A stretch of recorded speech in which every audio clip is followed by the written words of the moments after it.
Wood, it's time now for... Johnny Dollar. This is Charlie Burton speaking. Oh, morning, Burton. So you're still alive, huh? If that was an attempt at humor, it was entirely out of place. Well, it's early yet. I'm the comedian, and I'll make the jokes. Your job is to protect my life. Don't tell me you've been shot at again. This time of morning? Boy, whoever it is really must hate you, Burton. Dollar, so help me. So help you nothing. You may be good old lovable Charlie to 40 million television viewers, but to me you're just a pain in the neck. I'll remind you, To sir. my clients, you're worth $500,000 because he was fool enough to write an insurance policy on your life, but not to me. My price on you is a fast 3 cents, give or take a couple. My life has been threatened. Sure, and that's why I'm here. But yesterday, when I tried to get you to cooperate, you called it a practical joke. Well, I'm not calling it that now. No, because somebody tossed a bullet at you last night and scared the living pants off of you. Well, call Captain Peral of the Ensenada Police. Mr. Dollar. Look, I need please. another hour's sleep, so don't phone my room again before 9 o'clock. Goodbye.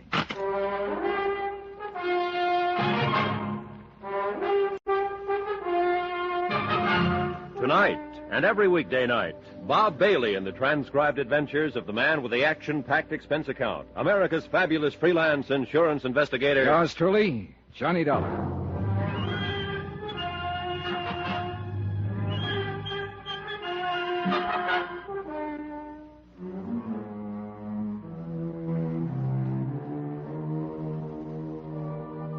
From Special Investigator Johnny Dollar, location Ensenada, Mexico.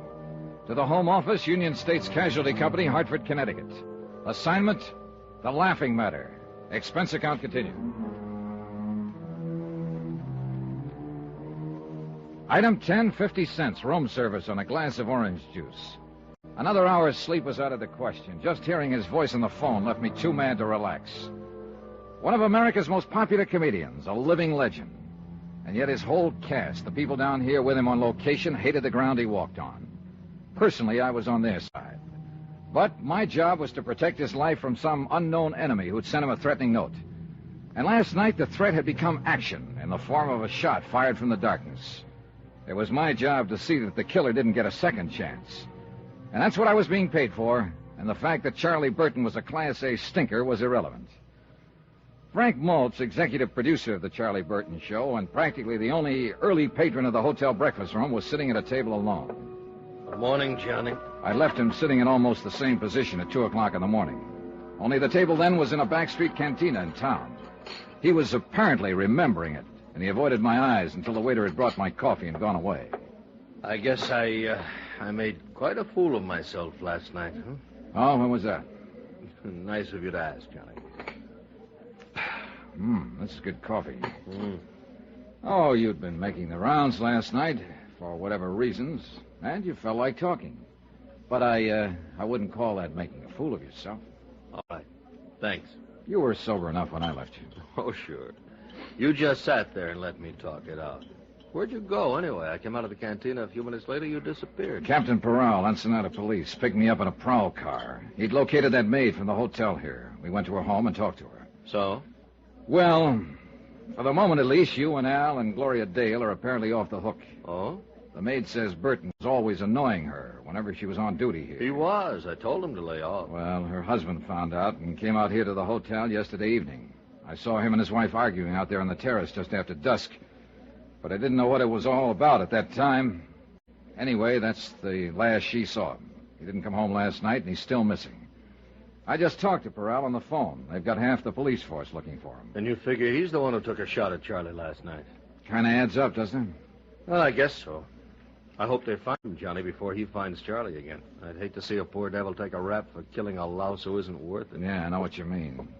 Well, the chances are they will. Didn't either one of you fellas ever get to bed last night? Not for long. Morning, Al. Oh, my goodness, Frank. You look awful, man. You must have slept on your face. I look the same as I look every morning.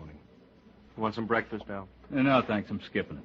I'm going to try to get in a dip in that pool before old Blubber Tummy oozes out of his feather bed. Oh, I don't think he'll be using the pool this morning. Not if he remembers what we're shooting today.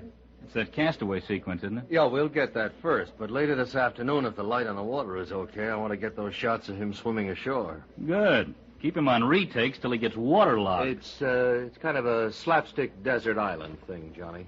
Oh? Yeah. You see, Charlie and I are supposed to have been on this yacht, and it sank. and I just disappear. But there's some stock shots of Charlie swimming like crazy and a stock shot of a deserted South Sea island. And finally, Charlie comes crawling up onto the beach. That's the sequence we're going to do this morning. I see. He's pooped. He's dying, you know. Then I step out from behind a bush, and I'm wearing a full-dress suit, white tie and tails. He thinks he's crazy or something. It starts building from there, then, Johnny. Yeah, I get the idea. He's thirsty, see? So I reach under my coat and bring out a soft drink, an ice-cold bottle. And I open it and give it to him. It says Cott Quality Beverages on the bottle, C-O-T-T. Yeah. So Charlie asks, is it any good? And I say, it's Cott, man. And he says, so what? And I say, so it's got to be good. You see, Johnny, it's out-and-out slapstick, but it works pretty well on camera. Yeah, it keeps building, you see. I keep producing things out of the bushes. A table and chair, tablecloth, dishes and silver, caviar, bottle of wine, roast turkey, then a string quartet, and finally a line of dancing girls. And the payoff's a shaggy dog. He says, look, we were shipwrecked together. How you doing all of this? And I say, it's easy. I got a cousin in Congress. It's a lot better on film, Johnny. A lot better than it sounds, stripped down this way. Yeah, well, I'm not exactly a fan of Burton's. Oh, he's got some good stuff in this one, Mr. Dollar. In fact, he's got all the good stuff. Only thing I'm in there for is to feed him the lines. As usual, of course. If I ever get a decent role in his show, I'll drop dead. Oh, really? Attention! That's not funny, Al. At ease. I said it's not funny. You thought it was when you did it on the show last month. May I remind you that your services can be easily dispensed with? Good. Fire me. Al. If I could get out of this lousy contract with you, I could start on the PCT tomorrow, and at 5 times what you're paying me. Take it easy, Al. No, by all means. They'll set me up in my own show, and they'll put it in a time slot right opposite yours. In 3 months, Charlie, I could bump you clear off the screen. You don't say so. Al, beat it, will you? Okay, Frank. Sorry you had to get caught in the crossfire, Mr. Dollar. Nothing personal. Forget it. See you later, gentlemen. You'll be on that set in a half hour, not a minute later. Yes, sir. You certainly are one big happy family, aren't you? Dollar, that kid was a nobody when I picked him up. You're wrong, Charlie. That kid is a real talent, and you know it. You see? You see what I have to deal with? He's done as much for the show in the past year as you have. You see, Dollar, I'm forced to live in the very presence of my enemy. Who made them your enemies, Burton? Look, my only concern has always been the welfare of those less fortunate than myself, those who depend on me for their professional careers and their livelihood. I understand there's some difference of opinion about that. Well, it's envy. It's nothing but envy. Would you like some more coffee, Johnny? No, thanks. I've had about all I can stand. Yeah, so have I. May I ask what you're doing to protect my life, Mr. Dollar, if anything at all? Oh, I've taken the usual routine precautions. Routine? I demand more than routine. Not from me. You don't demand anything. I'm working for the insurance company. Then I'll complain to them. Good. Why don't you cancel your policy at the same time? Then I can get off this assignment. Couldn't cancel it if I wanted to. My sponsors wouldn't allow it. It's for their protection, not mine. I know that. I think you'd like to see me murdered. Oh, no, you're wrong there. That would mean I'd loused up an assignment, and I take pride in my work. But you wouldn't care personally. No comments. Well, I'll demand protection from the local police. You've already got it. Captain Peral had 2 men on duty last night after that shot was fired, watching your room. I didn't see them. They didn't intend for you to see them. Relax, Burton. If the worst does happen, ballistics can probably identify the killer after we get the slug out of your body. Dollar, this is no laughing matter. Then why did you treat it like one? Why did you tear up that threatening letter? Why didn't you call the police in right then?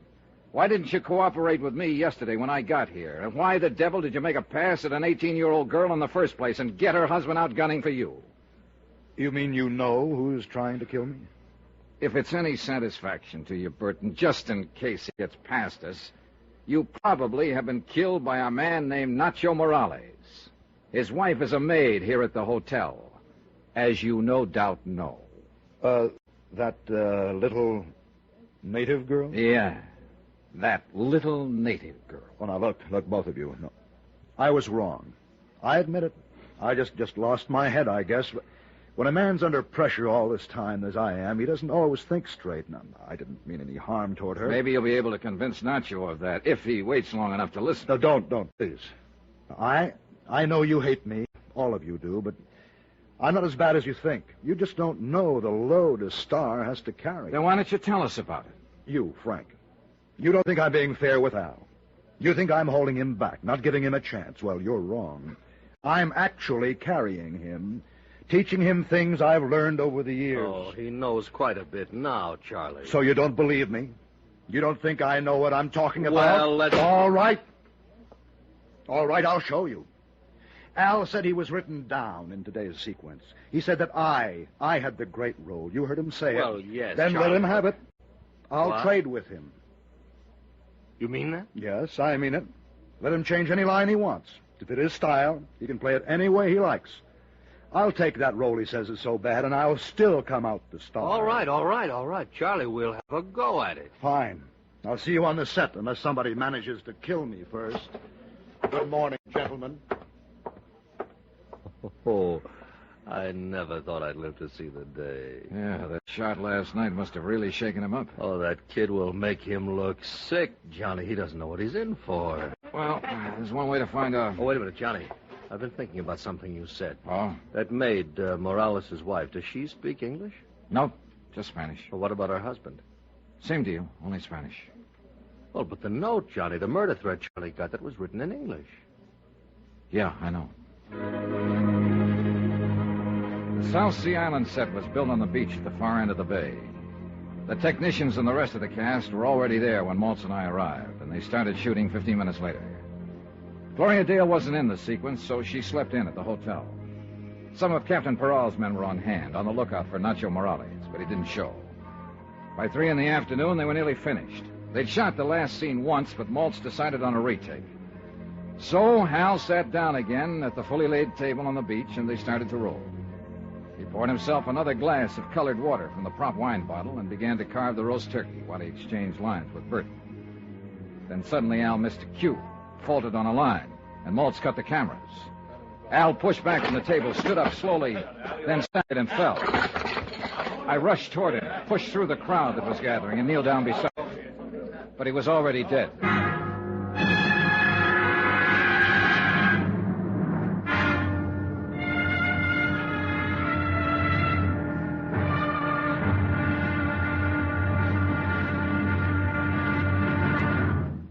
And now here's our star to tell you about the final intriguing episode of this week's story. Tomorrow, a frantic game of musical chairs with every player desperate.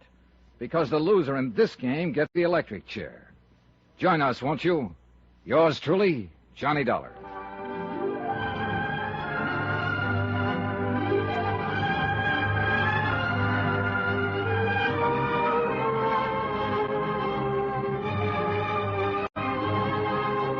Yours truly, Johnny Dollar, starring Bob Bailey, is transcribed in Hollywood. Written by Les Crutchfield, it is produced and directed by Jack Johnstone.